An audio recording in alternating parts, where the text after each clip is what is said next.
Hello student, मैं एकता सिंह आप सभी का ज्ञान चैतन्य चैनल में बहुत बहुत स्वागत करती हूँ। आज के इस वीडियो में हम आधुनिक भारत के इतिहास से संबंधित क्वेश्चन आंसर देखने वाले हैं। तो शुरू करते हैं। सबसे पहला यहाँ पर क्वेश्चन है कि निम्नलिखित में से किस औरंगजेब के उत्तराधिकारी का शासनकाल सबसे कम था।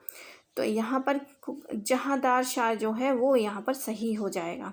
बहादुर शाह का शासनकाल 1707 ईस्वी से लेकर 1712 ईस्वी तक। जहांदार शाह का शासन मार्च 1712 से फरवरी 1713 ईस्वी।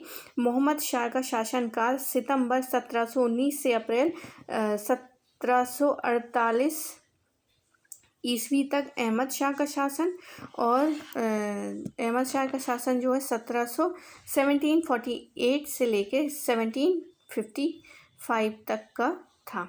अगला क्वेश्चन देखते हैं। ईस्ट इंडिया कंपनी को सबसे पहले किसने सामान्य सीमा शुल्क के बदले 3000 रुपये सालाना अदा करने की जो छूट दी थी वो किसने दी थी?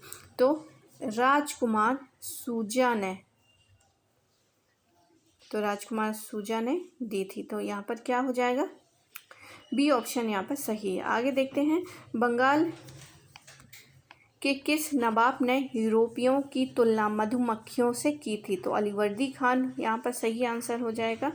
बंगाल के नवाब अलीवर्दी खान ने यूरोपियों की तुलना मधुमक्खियों से करते हुए कहा कि यदि तुम उन्हें छेड़ोगे तो वो अगर छेड़ोगे नहीं तो शहद देंगी, वो छेड़ेंगी, अगर छेड़ा जाएगा अंग्रेज़ों को तो वो काट काट कर मार डालेंगी। आगे देखते हैं। वास्को डी गामा का कालीकट में प्रवेश जो है 1498 में। वास्को डी गामा ने भारत के एक नए मार्ग का पता लगाया और 17 मई 1498 को कालीकट के प्रसिद्ध बंदरगाह पर पहुंचा।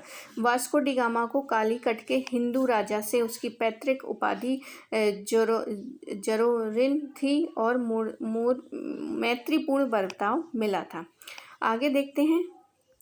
निम्न विदेशी शक्तियों ने भारत में अपना व्यापारिक केंद्र स्थापित किया। उसके भारत में प्रवेश को तिथि क्रमानुसार व्यवस्थित कीजिए तथा नीचे दिए गए कूट का सही उत्तर चुनिए। तो सबसे पहले पुर्तगाली आए थे, पुर्तगाली हो गए, डच हो गए, सबसे बाद में जो है फ्रांसीसी। तो डी और ए कहाँ पर है? सिर्फ डी यहाँ पर पुर्तगाली यानी डी सबसे पहले होंगे और सबसे बाद में सी होगा। तो डी और सी जो है बी ऑप्शन में है। आप गलती से डी वाला जो है बिल्कुल मत लगाइए, क्योंकि यहाँ पर क्या है, सी नहीं है, ए है। ए मतलब ब्रिटिश, तो ब्रिटिश सबसे एंड में नहीं आए थे, सबसे एंड में आए थे फ्रांसीसी। तो फ्रांसीसी जो है सबसे एंड में होगा, सबसे पहले पुर्तगाली। आगे देखते हैं। निम्नलिखित, ये यूजीसी नेट में पूछा गया क्वेश्चन है। आगे देखते हैं। निम्नलिखित में से किसने इंग्लैंड में चार्ल्स द्वितीय को बरगंजा की कैथरीन से विवाह में बम्बई दहेज दिया था? तो ये आंसर हो जाएगा पुर्तगालियों से। 1661 में पुर्तगाली राजकुमार बरगंजा की कैथरीन का विवाह इंग्लैंड के राजा चार्ल्स द्वितीय से हुआ था। पुर्तगालियों ने इंग्लैंड के चार्ल्स द्वितीय को बम्बई दहेज में दे दिया और 1668 में चार्ल्स द्वितीय ने ईस्ट इंडिया कंपनी को 10 पाउंड वार्षिक किराए पर बम्बई दे दिए। आगे देखते हैं। फोर्ट विलियम किस राज्य में स्थित है? तो फोर्ट विलियम जो है वो किस राज्य में स्थित है? वो है पश्चिम बंगाल में। 1698 ईस्वी में ईस्ट इंडिया कंपनी को पश्चिम बंगाल में सूतानाती, कोलकाता और गोविंदपुर की जमींदारी दे दी गई, जिसके बदले उन्हें इन गांवों में पहले के मालिकों को 1200 रुपये देने पड़े। यह नवीन किलाबंद बस्ती तब से फोर्ट विलियम कहलाने लगी। सर चार्ल्स आयर जो है फोर्ट विलियम का पहला प्रेसिडेंट बनते हैं। आगे देखते हैं। बंगाल में डचों ने प्रथम केंद्र कहाँ पर स्थापित किया? तो बंगाल में डचों ने प्रथम केंद्र स्थापित किया था। तो आंसर हमारा क्या हो जाएगा? चिनसुरा में। अगला क्वेश्चन है। निम्नलिखित में से कौन नवाब सिराजुद्दौला के प्रति स्वामी भक्त में विशिष्ट था? तो सिराजुद्दौला के प्रति स्वामी भक्त में मीर मदान हो जाएंगे, मीर मदान। बाकी तो अमीरचंद एक नंबर के चोटे थे, मतलब बेईमान थे, तो मीर मदान जो हो जाएंगे स्वामी भक्त, इन्होंने ही काफ़ी उनकी मदद की थी। आगे देखते हैं अलीनगर संधि पर कब हस्ताक्षर हुआ था? तो ये हुआ था फरवरी 1757 को। फरवरी 1757 में नवाब सिराजुद्दौला और क्लाइव के बीच अलीनगर की संधि हुई। इसके अनुसार अंग्रेज़ों को व्यापार के पुराने अधिकार मिल गए, जिसमें कलकत्ता की किलेबंदी करने की अनुमति भी प्राप्त हो गई। अगला क्वेश्चन है, प्लासी के युद्ध में ब्रिटिश विजय का प्रमुख प्रतिफल क्या था? तो ब्रिटिश विजय का प्रमुख प्रतिफल जो है बंगाल के नवाब पर ब्रिटिश प्रभाव में वृद्धि। अगला क्वेश्चन देखते हैं, बंगाल के किस नवाब ने ईस्ट इंडिया कंपनी को मिदनापुर का क्षेत्र प्रदान किया था? तो आंसर क्या हो जाएगा? मीर कासिम। मीर कासिम यहाँ पर सही आंसर हो जाएगा। सितंबर 1760 में मीर कासिम ने नवाब बनने के लिए कलकत्ता काउंसिल से एक संधि की। इसी संधि के तहत मीर कासिम ने कंपनी को वर्धमान, मिदनापुर तथा चटगांव के जिले देना स्वीकार किया। अगला क्वेश्चन है, बक्सर के युद्ध में ईस्ट इंडिया कंपनी की सेना का सेनापति कौन था? तो आंसर हो जाएगा मुनरो। 22 अक्टूबर 1764 को बक्सर का युद्ध मीर कासिम, अवध के नवाब शुजा-उद-दौला और मुगल बादशाह आलम की संयुक्त सेना तथा हेक्टर मुनरो के नेतृत्व में ईस्ट इंडिया कंपनी के मध्य हुआ। इस युद्ध में अंग्रेजों की विजय होती है। अगला क्वेश्चन देखते हैं, 19वीं शताब्दी में अंग्रेज भारत से ब्रिटेन निम्नलिखित में से किस वस्तु का आयात करते थे? तो ये करते थे कपास का। अगला क्वेश्चन है, धन निकासी के सिद्धांत का प्रमुख प्रतिपादक कौन है? दादा भाई नौरोजी। धन निकासी का या संपत्ति के पलायन के सिद्धांत का प्रतिपादन सर्वप्रथम दादा भाई नौरोजी ने किया।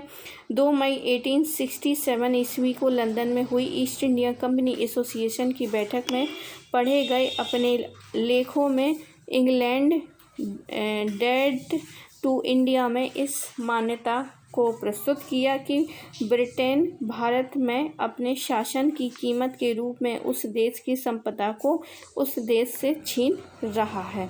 अगला क्वेश्चन है, ज्योतिबा फुले निम्न में से किससे संबंधित है? तो ज्योतिबा फुले निम्न में से संबंधित है जाति विरोधी आंदोलन से। अब व्याख्या देख लेते हैं, व्याख्या यहाँ पर है नहीं। अगला क्वेश्चन देखते हैं, निम्नलिखित में से सही कालक्रम यहाँ पर बताना है। तो सबसे पहले राजा राम मोहन राय, फिर उसके बाद हो जाएंगे देवेंद्रनाथ टैगोर, फिर उसके बाद केशव चंद्र सेन और सबसे लास्ट में स्वामी विवेकानंद। तो बी ऑप्शन यहाँ पर सही है। राजा राम मोहन राय का काल 1774 से लेकर 1833 ईस्वी था। देवेंद्रनाथ टैगोर का काल जो है 1818 से लेकर 1805 ईस्वी का था। केशव चंद्र सेन का समय था 1834 से लेकर 1884 ईस्वी का था। विवेकानंद का समय जो है 1862 से लेकर 1902 का था। अगला क्वेश्चन देखते हैं, निम्नलिखित में से किस सामाजिक धार्मिक आंदोलन ने भारतीयों के लिए ये नारा दिया था? तो किस धार्मिक आंदोलन था, सामाजिक आंदोलन? तो आर्य समाज हो जाएगा। आर्य समाज जो है भारत भारतीयों के लिए था। दयानंद के बारे में एनी बेसेंट ने कहा कि स्वामी दयानंद वह भारतीय व्यक्ति थे जिन्होंने कहा था कि भारत भारतीयों के लिए है। अगला क्वेश्चन है, 19वीं शताब्दी के अंतिम 2 दशकों में बहराम जी मालावरी ने किस लिए संघर्ष किया था? तो ये जो है कम आयु की हिंदू लड़कियों को संरक्षण देने के लिए उन्होंने जोर दिया था। तो आंसर व्याख्या देखते हैं, पारसी सुधारक बहराम जी मालावरी ने हिंदू लड़कियों के संरक्षण के लिए संघर्ष किया। इन्हीं के प्रयत्न स्वरूप जो है 1891 में सम्मति आयु अधिनियम एज ऑफ कंसेंट एक्ट पारित किया गया, जिसमें 12 वर्ष से कम आयु की कन्याओं के विवाह पर प्रतिबंध लगा दिया गया। 1930 में शारदा अधिनियम द्वारा विवाह के लिए कन्या की न्यूनतम आयु 14 और युवकों की न्यूनतम आयु 18 वर्ष निश्चित की गई। अगला क्वेश्चन है, निम्नलिखित में से कौन 19वीं शताब्दी में विधवा पुनर्विवाह का तीव्र पक्षधर था? तो आंसर ईश्वरचंद्र विद्यासागर हो जाएंगे।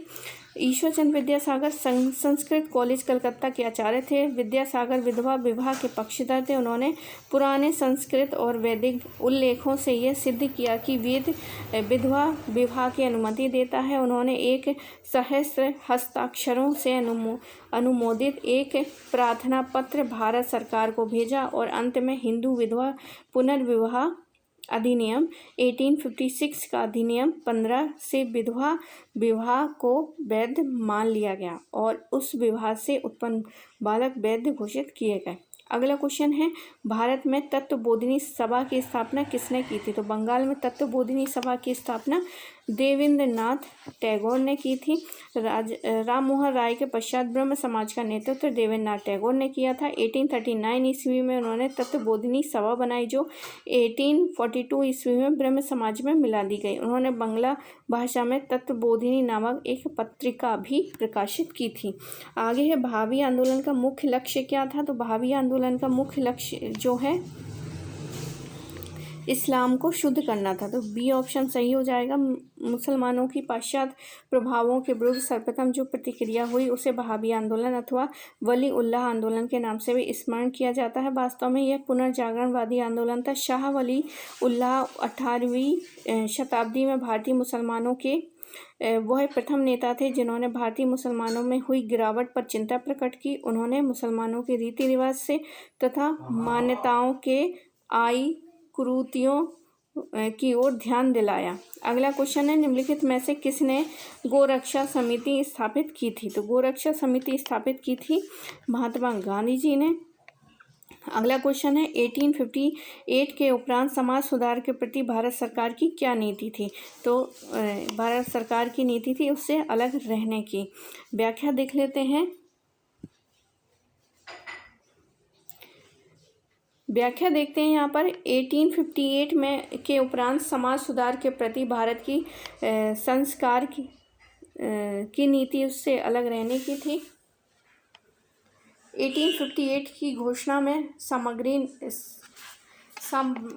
साम्राज्ञी ने अपने भारतीय प्रजा को आश्वासन दिया कि उनके धार्मिक विश्वासों में कोई हस्तक्षेप नहीं किया जाएगा, बल्कि उनके प्राचीन विश्वासों, आस्थाओं और परंपराओं का सम्मान किया जाएगा। अगला क्वेश्चन है, यहाँ पर दो सूचियाँ दी गई हैं, उसका मिलान करना है। आदि ब्रह्म समाज, भारतीय ब्रह्म समाज, theosophical society, Satyashodhak Samaj. Theosophical society जो है कर्नल अल्टाक का हो जाएगा। सत्यशोधक समाज जो है ज्योतिबा फूले हो जाएंगे। तो यहाँ पर 3 ज्योतिबा फूले सत्यशोधक समाज। लास्ट 1 3, लास्ट में 1 और 3। तो बी ऑप्शन क्या है यहाँ पर सही होता नजर आता है, बी ऑप्शन। बाकी देख लेते हैं। आदि ब्रह्म समाज का हो जाएगा देवेंद्रनाथ। भारतीय ब्रह्म समाज हो जाएंगे केशव चंद्र सेन। तो आदि ब्रह्म समाज यानी पुराना वाला देवेंद्रनाथ टैगोर और केशव चंद्र सेन दोनों पहले एक ही उसमें थे, ब्रह्म समाज में ही थे, लेकिन दोनों में क्या हो गई थी, विचारों में मतभेद हो गए थे, जिनके कारण केशव चंद्र सेन ने भारतीय ब्रह्म समाज और जो देवेंद्रनाथ टैगोर थे उन्होंने आदि ब्रह्म समाज ये चलाए थे। आगे देखते हैं। 1857 का गदर एवं अन्य विद्रोह। 1857 में चरबी के कारतूसों के विरुद्ध पहली गंभीर घटना कहाँ हुई थी? तो ये गंभीर घटना बैरकपुर छावनी में हुई थी। 29 मार्च 1857 को बैरकपुर में सैनिकों ने चर्बी वाले कारतूसों का प्रयोग करने से मनाही कर दी गई और एक सैनिक मंगल पांडे ने अपने एजुटेट पर आक्रमण कर उसकी हत्या कर दी। 34 BNI रेजिमेंट तोड़ दी गई और अपराधियों को दंड दिया गया। आगे देखते हैं बिहार में 1857 के विद्रोह के नेता कौन थे? तो बिहार में कौन थे? कुंवर सिंह हो जाएंगे। 1857 के विद्रोह में बिहार को एक स्थानीय जमींदार जगदीशपुर के कंवर सिंह ने विद्रोह की पताका फहरा दी थी। अगला क्वेश्चन है, निम्नलिखित में से किसने पहली बार 1857 के विद्रोह को स्वतंत्रता संग्राम कहा था? तो सबसे पहले जो है विनायक दामोदर सावरकर जी ने कहा था, और राष्ट्रवादी की भावना को प्रेरित करने के लिए। तो 1857 के विद्रोह की प्रकृति को लेकर विद्वानों में आज भी मतभेद बना हुआ है, परंतु आधुनिक समय में भारतीयों ने इस विद्रोह को नागरिकों का विद्रोह ही नहीं बल्कि भारतीय स्वतंत्रता का प्रथम संग्राम पुकारा है। वीडी सावरकर ने इस विचार का समर्थन करके इसे अधिक बल प्रदान किया। आगे है, बंगाल सेना के उच्च जातीय सिपाहियों को उच्च जातीय भाड़े के सैनिक किसने कहा था? तो नेपियर जी ने कहा था। सर चार्ल्स नेपियर ने कहा था कि बंगाल के सेना उच्च जातीय सिपाहियों को उच्च जातीय भाड़े के सैनिक चार्ल्स नेपियर ने कहा था। बहुत इंपॉर्टेंट क्वेश्चन है। व्याख्या देखते हैं। बंगाल सेना का 60% जो है भाग अवध तथा उत्तर पश्चिम यूपी के प्रांत से आता है, और इसमें से अधिकतर ऊंची जाति के ब्राह्मण और राजपूत कुल के सदस्य होते थे, जो प्रायः उस अनुशासन को स्वीकार करने से उद्यत नहीं थे जिसके अनुसार उन्हें और निम्न जातीय सैनिकों को समान माना जाए। सर चार्ल्स नेपियर ने उन्हें उच्च जातीय भाड़े के सैनिक कहा है। अगला क्वेश्चन देखते हैं, निम्नलिखित में से किस कृषक आंदोलन ने यह नारा दिया कि सब भूमि का मालिक ईश्वर है? तो आंसर बंगाल के फराइजी आंदोलन कहता है कि सब जो है सब भूमि का मालिक कौन है? ईश्वर है। फराइजी आंदोलन ये कहता है। आगे देखते हैं, चंपारण सत्याग्रह में गांधी जी ने किसके पक्ष में संघर्ष किया था? जमींदारों के, श्रमिकों के, किसान के कि दलित के? तो चंपारण जो है वो किसानों के पक्ष में संघर्ष किया था। चंपारण का मामला बहुत पुराना था। 19वीं सदी के आरंभ में गोरे बागान मालिकों ने किसानों से एक अनुबंध करा लिया, जिसके तहत किसानों को उनकी जमीन 3/20वें हिस्से में नील की खेती करना अनिवार्य था। इसे 3 कटिया पद्धति कहते हैं। 1917 में गांधी जी ने राजकुमार शुक्ल के बुलाने पर चंपारण गए और बंगाल मालिकों के खिलाफ जो है किसानों के पक्ष में सत्याग्रह शुरू किया था। आगे है, 20वीं शताब्दी के आरंभिक 2 दशकों में राष्ट्रीय कांग्रेस का मुख्य लक्ष्य क्या था? तो 20वीं शताब्दी के आरंभिक 2 दशकों में राष्ट्रीय कांग्रेस का मुख्य लक्ष्य जो है औपनिवेशिक स्वायत्तता था। तो सी ऑप्शन क्या हो जाएगा? यहाँ पर सही हो जाएगा।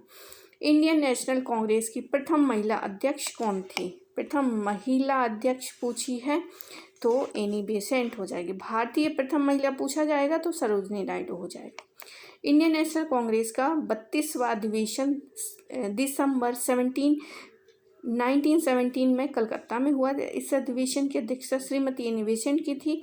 यही कांग्रेस की प्रथम महिला अध्यक्ष थी, जो एक यूरोपीय आयरिश महिला थी। भारत के प्रति कर्जन की क्या नीति थी? तो कर्जन की नीति थी इनका अस्तित्व ही समाप्त कर देना। किसका? कांग्रेस का। आगे देखते हैं, निम्नलिखित में से कौन उग्रवादी नेता है? तो उग्रवादी नेता कौन हो जाएंगे? अरविंदो घोष हो जाएंगे। अरविंदो घोष उग्रवादी दल का प्रतिनिधित्व करते हैं। अरविंदो घोष एक ऐसे क्रांतिकारी थे जो स्वतंत्रता प्राप्ति के लिए किसी भी सीमा तक जाने के लिए तैयार थे। अगला क्वेश्चन देखते हैं, गदर पार्टी की स्थापना किसने की थी? गदर पार्टी की स्थापना लाला हरदयाल जी ने की थी। तो लाला हरदयाल सही आंसर है। आगे देखते हैं, 1928 में बारदौली आंदोलन का नेतृत्व किसने किया था? तो बारदौली गांधी जी के अनुयायी हो जाएंगे। ए ऑप्शन सही है। 1928 में सूरत जिले के बारदौली तालुका में बढ़ा हुआ लगान न देने के लिए चलाए गए किसान के आंदोलन को पहले कुंवर जी केशव जी मेहता के नेतृत्व में प्रदान किया गया। कालांतर में सरदार वल्लभ भाई पटेल ने इस आंदोलन का सफल नेतृत्व किया। इसी आंदोलन के समय पटेल को सरदार की उपाधि मिली थी। इस आंदोलन के नेता गांधी जी के अनुयायी थे। अगला क्वेश्चन है, जवाहरलाल नेहरू प्रथम बार अखिल भारतीय कांग्रेस के अध्यक्ष बने थे? तो 1929 में प्रथम बार अध्यक्ष बने थे। व्याख्या देखते हैं। पंडित जवाहरलाल नेहरू पहली बार अखिल भारतीय कांग्रेस के अध्यक्ष 31 दिसंबर 1929 को ऐतिहासिक लाहौर अधिवेशन में बने। इस अधिवेशन में 31 दिसंबर की रात्रि को 12 बजे रावी नदी के तट पर भारत का झंडा फहराकर पूर्ण स्वतंत्रता का प्रस्ताव पास किया गया था। 1930 के दशक में बिहार के कृषक आंदोलन के नेता कौन थे? तो ये आंसर क्या हो जाएगा? स्वामी सहजानंद। स्वामी सहजानंद बिहार के कृषक आंदोलन के नेता 1930 में बिहार के कृषक आंदोलन के नेता स्वामी सहजानंद जी थे। 1930 के दशक में बिहार के किसान आंदोलन के नेता स्वामी सहजानंद थे। स्वामी सहजानंद ने बिहार प्रांतीय किसान सभा की स्थापना 1929 में की थी और वे अखिल भारतीय किसान सभा के एक प्रमुख नेता भी थे। पाकिस्तान शब्द का पहली बार प्रयोग किसने किया था? तो चौधरी रहमत अली ने किया था। डी ऑप्शन सही है। मुसलमानों के लिए पृथक स्वदेश जिसे पाकिस्तान कहा जाता है का स्पष्ट विचार जो है कैम्ब्रिज के एक अनुस्नातक विद्यार्थी रहमत अली के मन में उत्पन्न हुआ था। उन्होंने सोचा कि पंजाब, उत्तर पश्चिमी प्रांत, कश्मीर, सिंध और बलूचिस्तान को भारतीय मुसलमानों का एक राष्ट्रीय देश होना चाहिए और उसे उसने पाकिस्तान की संज्ञा दी थी। अगला क्वेश्चन देखते हैं। निम्नलिखित में से दो स्थानों पर भारत छोड़ो आंदोलन प्रभावकारी था कहाँ पर? एक तो बलिया में था, 2 हो जाएगा, और मिदनापुर। बलिया और मिदनापुर में क्या था सबसे ज़्यादा प्रभावशाली? भारत छोड़ो आंदोलन मिदनापुर और बलिया सर्वाधिक प्रभावशाली क्षेत्र रहा। बंगाल के मिदनापुर जिले के तामुलक नामक स्थान पर 17 दिसंबर 1942 को जातीय सरकार यानी राष्ट्रीय सरकार का गठन किया गया। उसका अस्तित्व सितंबर 1944 तक रहा। तामुलक में गांधीवादी रचनात्मक कार्य और जन आंदोलन काफ़ी हुए। इसी प्रकार बलिया में भी चित्त पांडे के नेतृत्व में समांतर सरकारें बनी थी। चित्त की सरकार ने कलेक्टर से सारे अधिकार छीन लिए। तो आई होप आपको ये वीडियो पसंद आया होगा। पसंद आया तो प्लीज़ लाइक करें, शेयर करें, सब्सक्राइब करें। मिलते हैं एक और वीडियो के साथ। पूरा वीडियो देखने के लिए आप सभी का बहुत बहुत धन्यवाद।